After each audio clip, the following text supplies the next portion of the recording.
Shalom, shalom, peuple d'Eya. Shalom, la famille Shabbat Shalom. Shalom, la famille 613 Mitivat. Shalom à tout le monde. Nous allons partager un petit sujet aujourd'hui que j'intitule Yahushua HaMashiach, le tout en tout. Si nous lisons dans les livres de Yohanan, chapitre 8, verset 56, il nous est relaté que Yahushua HaMashiach, en discutant avec les pharisiens, les scribes et les sédicéens et tous ces hommes intelligents de la terre, il a pu leur démontrer qui il était réellement, mais aucun d'eux n'a compris qui était Yahushua HaMashiach. Pourquoi ils n'ont pas eu juste l'amour de la vérité, comme on nous a toujours dit dans les livres des Thessaloniciens là-bas. Il dit, Abraham, votre père, a tressailli de joie de ce qu'il verra mon jour. Il a vu et il s'est réjoui. Oh! Mais à ce que je sache, Abraham a vécu à peu près 2000 ans ou 1700 ans avant le maître Yahushua HaMashiach. Mais qui est donc Yahushua HaMashiach pour vivre comme une personne éternelle?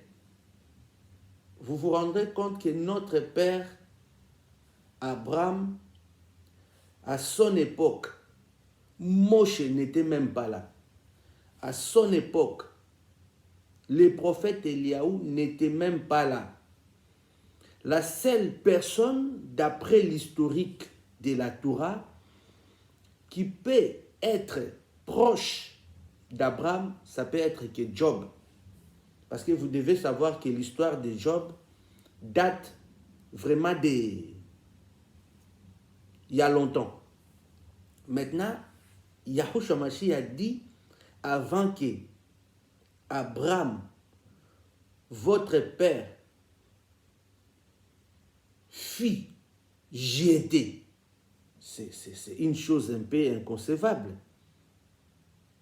Et on lui dit, toi qui n'as même pas encore 50 ans, remarquez que cet enfant veut jouer dans la cour des grands. Parce que là, ceux qui le parlaient, ceux qui les reprochaient, c'était des docteurs. Je pense même des savants de la loi pour aller un peu plus loin. Et il dit aux savants, en vérité, je vous l'ai dit avant qu'Abraham fît, je suis. Oh, il me semble que dans les livres d'Exode, chapitre 3, 13, 14, il a pu dire la même chose à Moshe. Ils me demanderont quel est son nom. Il a répondu tout simplement, je suis. Oh, donc le je suis qui a parlé avec Moshe, c'est le même je suis que moi je vois ici. Je ne peux comprendre que ça, comme ça. Parce que pour que Yahushua HaMashiach soit plus âgé ou soit vécu du temps d'Abraham, il faut qu'il soit éternel. Sinon, ce n'est pas possible. Ce n'est pas possible. Yahushua leur dit, en vérité, je vous l'ai dit, avant qu'Abraham fît, je suis. Mais remarquez, dans le chapitre 8, là, verset 57, les Yéhoudines lui dirent, tu n'as pas encore 50 ans et tu as vu Abraham, inconcevable. Avant cela, il leur donne quand même les détails, disant, Abraham, votre père, a tressailli de joie, c'est qu'il verra mon jour. Il a vu. Mais quand est-ce Abraham a vu les jours du maître? Là, ça leur semble difficile.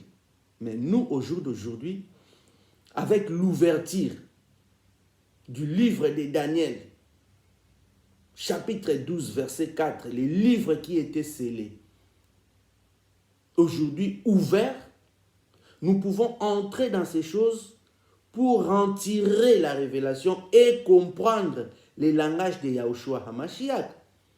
Là, il était en train de leur parler d'une manière des hommes. Mais quand il parlait aux fils et aux filles du royaume, ce n'était pas ainsi. Avant que Abraham soit Jéphi, mais un jour, Abraham a reçu la visite des 3 êtres. Si vous lisez dans les livres de Genèse, chapitre 18, verset 2, vous allez voir. Abraham ayant reçu la visite des 3 êtres. Ces 3 êtres-là, moi, vous, nous n'avons pas la connaissance de qui ils étaient. Mais du temps d'Abraham, après avoir été une personnalité, Abraham désignait un de leurs comme étant le maître. Je suis tout à fait d'accord avec Yahushua Mashiach disant, il a tressailli de ce qu'il a vu mon jour. Donc le 3e homme qui était parmi les 2, c'était le maître Yahushua HaMashiach. Mais regardez comment ils ne pouvaient pas voir cela parce que cela ne leur a pas été donné. La révélation est donnée toujours au fils de la promesse. Vous n'êtes pas fils de la promesse. Vous pouvez lire la Bible, la Torah, vous ne comprendrez rien parce que il ne vous est pas donné la révélation. Maintenant, pourquoi vouloir tuer les maîtres? Déjà, ils disent, Abraham, tu n'as même pas 50 ans, comment tu peux le voir? Ils oublient. C'est lui l'ancien du jour. L'ancien du jour que le livre d'Apocalypse là-bas parle. Les Yéhoudiens lui disent, tu n'as pas encore 50 ans et tu as vu Abraham. Mais tu te fous de nous. Tu es un bizarre. Tu es un bizarre. Yahushua leur dit, en vérité, je vous l'ai dit avant qu'Abraham fît. Je suis l'ancien du jour. Le même hier, aujourd'hui et éternellement. Quand il est venu sur la terre, il a accompli la mission. Je ne vous laisserai pas orphelin. Je vous enverrai le consolateur. Il est retourné dans l'éternité. Les mêmes hier, aujourd'hui et éternellement. C'est lui qui a visité Abraham. Et là-dessus, la parole continue. Il prit des pierres pour les jeter contre lui. Mais Yahushua se cacha et il sortit du temple. Vous voyez? C'est-à-dire, les gens qui n'aiment pas la vérité ne peuvent pas supporter la vérité. Puisqu'ils n'ont pas eu l'amour de la vérité, ils ont été frappés d'une puissance d'égarement. Il leur parle des choses vraies. Hein? Si vous remarquez, les livres de Genèse chapitre 18 étaient là. Mais comment, même pas une seule personne d'entre eux pouvait regarder et étudier les langages du maître Yahushua HaMashiach. Comme nous avons ces derniers temps lu dans les livres de Thomas, les livres du vieux Joseph le Charpentier, nous avons pu voir Yahushua HaMashiach a commencé tout ça depuis sa naissance. Dès l'âge de 5 ans, il jouait avec l'orage. Dès l'âge de 5 ans, il a pu défier les professeurs de l'université de ce temps-là. Dès l'âge de 5 ans, il a ressuscité des morts. Dès l'âge de 5 ans, il a fait revenir une personne de la vie pour que la personne témoigne qu'il n'avait pas poussé cet enfant-là parce qu'on l'a accusé à tort qu'il avait poussé l'enfant. Et l'enfant est revenu, il a prononcé dans la bouche, « Maître, tu ne m'as pas poussé, mais tu m'as ramené à la vie. » C'est dans les livres de Thomas. Vous pouvez aller voir, vous allez voir que Tous ceux qui étaient là, le jour que Yahushua Mashiach est en train de parler là, dans le livre de Yohanan, chapitre 9, verset 57 là-bas, 58, 59, ils étaient des témoins oculaires. Ils ont pu voir que cet enfant n'était pas un enfant comme les autres. C'était un enfant que tu parles, il prononce une parole en bien ou en mal, ça va arriver. Comment ils n'ont pas pu comprendre qu'il leur parlait du livre de Genèse chapitre 18, verset 2-3 là-bas. Il est plus âgé qu'Abraham, ça c'est évidemment. Et si nous allons encore dans les livres des Nombres au chapitre 20, vous allez voir là-bas, Nombre 20, verset 6, 7, là-bas on nous parle de l'histoire de Yahuwah, les bâtons de Moshe. On demande à Moshe de prendre les bâtons, mais on n'a pas dit à Moshe de frapper les rochers parce que les enfants d'Israël avaient soif, voulaient de l'eau. Yahuwah a dit à Moshe, prends les bâtons et parle au rocher. Moshe va là-bas, il va frapper les rochers. En frappant le rocher, Elohim n'était pas d'accord. Et Elohim vient, il dit, alors Yahuwah a dit à Moshe, parce que vous n'avez pas cru en moi pour me sanctifier aux yeux des enfants d'Israël, vous ne ferez point entrer cette assemblée dans le pays que je lui ai donné. C'est-à-dire une partie de la terre promise a été refusée à Moshe. Sa portion a été refusée. C'est comme ça que Moshe n'a pas pu entrer dans la terre promise. Mais les frères, comment il s'appelle? Shaoul vint dans les livres de 1 Corinthiens chapitre 10. Prenez vos Bibles dans les livres de 1 Corinthiens chapitre 10. Il dit ceci, verset 4.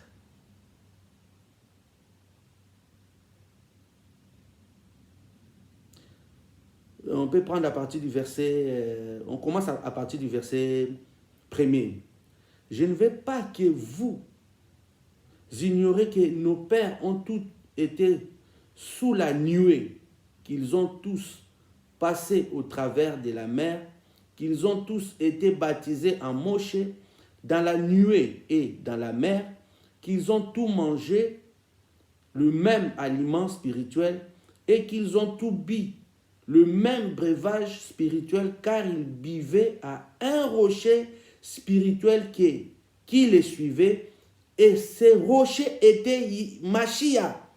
Mais la plupart d'entre eux ne firent point agréable à Elohim. Donc, les rochers frappés par Moshe, c'était Yahushua HaMashiach. Comment vous pouvez imaginer ça? Là aussi, je pense les gens-là, du livre de Yohanan, s'ils étaient là, ils allaient dire, mais Shaoul, toi je pense que tu es de mèche avec cet homme. Mais malheureusement, Shaoul est venu plusieurs années après le maître Yahushua Mashiach, je pense 30 ans après, ou quelque chose comme ça. Mais il dit que les rochers frappés, c'était Yahushua Mashiach. Donc, si vous regardez dans l'ancienne alliance, vous ne voyez pas le maître Yahushua Mashiach relit encore bien, relit, jusqu'à ce que vous allez comprendre que si les autres là attendent une autre personne, si les autres là attendent un autre Mashiach, vous devez leur montrer cela, de Genèse en Apocalypse, que le maître Yahushua Mashiach marchait toujours avec son peuple. Remarquez que dans les livres des Nombres là, il est question de nuée qui marchait avec les enfants d'Israël. Même l'apôtre Shaoul a repris cela dans les livres de 1 Corinthiens 10, là-bas nous avons vu. Mais le même nuée surnaturelle, mais c'est ça que Shaoul a rencontré sur le chemin de Damas, quand il était allé pour tuer les saints de Yah, la même chose que Shaoul a rencontré, et cette nuée-là a pu dire à Shaoul, Shaoul, pourquoi me persécutes-tu? Mais remarquez bien, on n'a pas dit que Shaoul a vu un visage, Shaoul n'a pas vu une personne, Shaoul a entendu juste une voix, et il y avait une nuée surnaturelle. Et cette nuée-là, on dit, c'est ça qui marchait avec les Israélites de l'Égypte, même dans la mer Rouge, et ainsi de suite. C'était qui? Yahushua Mashiach. Pour terminer, nous pouvons aller voir encore dans les livres de Daniel, chapitre 3, pour voir qu'un jour, on a demandé aux 3 Hébreux d'aller se prosterner, d'aller faire d'allégeance aux statues que les sages, les devins, les enchanteurs du roi Nabuchodonosor avaient érigé. Tout ça pour faire tomber les Hébreux qui étaient dans leur empire. Les Hébreux étaient intelligents. Les Hébreux gardaient les commandements. Les Hébreux étaient sages. Les Hébreux respectaient la puissance qu'ils avaient en eux. Les Hébreux respectaient le travail de Nabuchodonosor. Les Hébreux faisaient leur travail comme tout honnête homme, parce que c'est comme l'Écriture nous dit, c'est par le sueur de ton front que tu mangeras. Là-dessus, il n'y avait pas de problème. Ils mangeaient par leur sueur. Il n'y avait pas de souci là-dessus. Mais tellement qu'ils étaient évolués en sagesse et en tout, sauf rien, le devin, les enchanteurs, ceux qui est toujours autour du roi, les bouffons, ont tout fait pour les faire tomber. Qu'est-ce qu'ils ont fait? Ils ont érigé une statuette de je ne sais pas combien de mètres pour que les Hébreux puissent les adorer. Mais les Hébreux avaient ce qui est écrit dans la parole. Exode, chapitre 20, verset 3. Tu n'auras point d'autre puissance devant ma face. Tu ne feras point d'image taillée, ni de représentation quelconque des choses qui sont en haut dans les cieux, qui sont en bas sur la terre, et qui sont dans les eaux plus bas que la terre. Tu ne prosterneras point devant elles, et tu ne les serviras point. Car moi, Yahuwah, ton Elohim, je suis un Elohim jaloux qui punit l'iniquité des pères sur les enfants jusqu'à la 3e et à la 4e génération de ceux qui me haïssent, et qui fait miséricorde jusqu'à la 1000e génération à ceux qui m'aiment et qui gardent mes commandements. Regarde bien que tu gardes les commandements, et Elohim sera toujours avec toi. Maintenant, si nous allons dans les livres de Daniel, prenons les livres de Daniel, Daniel chapitre 3, Daniel chapitre 3, excusez-moi, Daniel chapitre 3,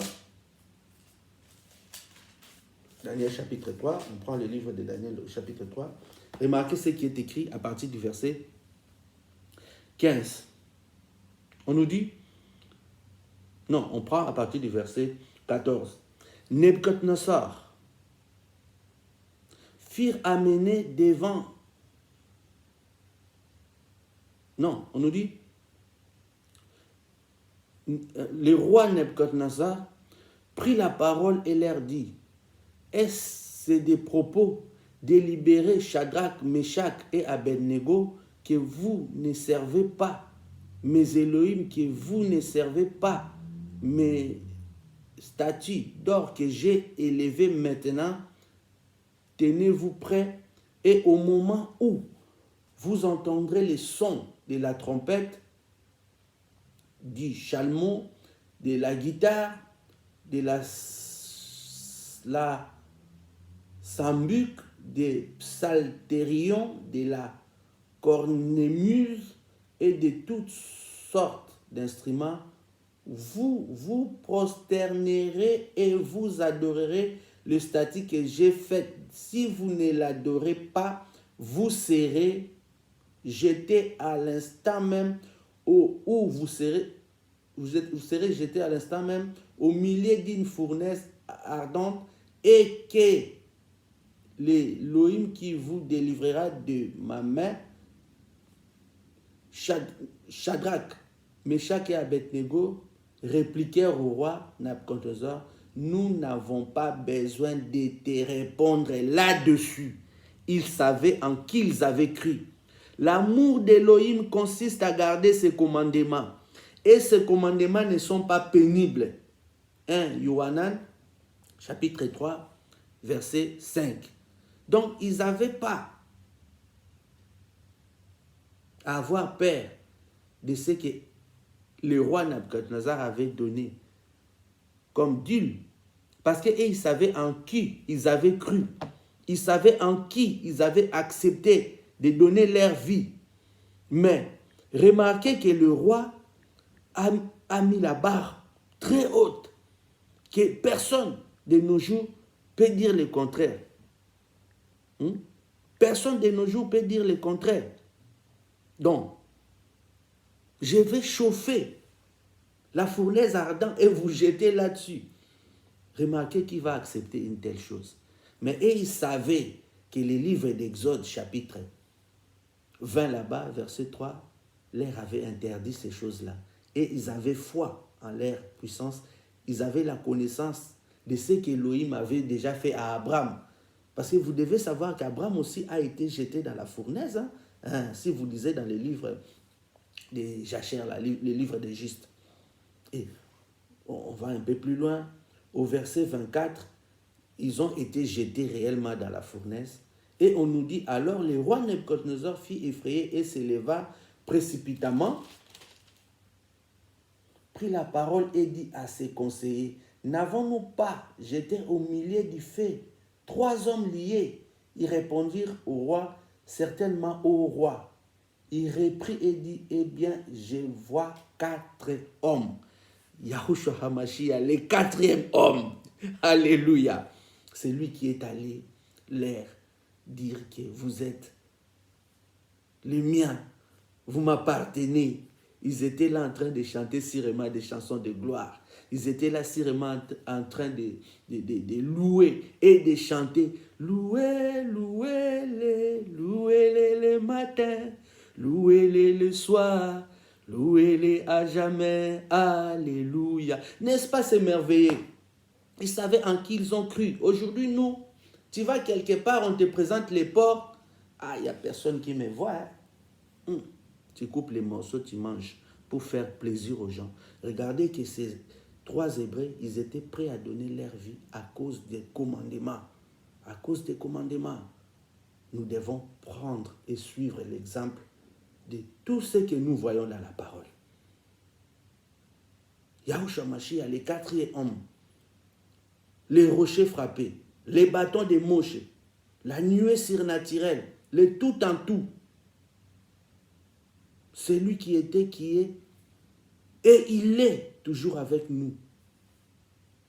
Gardez en tête que vous gardez les commandements, il est avec vous. Vous voulez la protection, il est avec vous. La pierre angulaire, c'est lui. La pierre qui a frappé Goliath, c'est Yahushua HaMashiach. Le tout en tout. Que Yahuwah vous Baruch. J'espère que vous avez compris cette exhortation. Lisez bien la parole. Qu'Elohim puisse vous augmenter. Shalom à mon frère bien-aimé Abega Lokene Onangila, à mon frère Raf Ongambo, à maman Karine Onangila, à tous les enfants, à tous les saints d'Arkei Kachan, à mon frère Papi Lingele, Ngolou Natata, la sœur Rose Ampuy, la sœur Cathy Aweli, le frère Julien Pembe, Bantou Yacharala, à frère Charles Ndonda et toute personne dans le groupe Shabbat Shalom, que Yahuwah vous Baruch.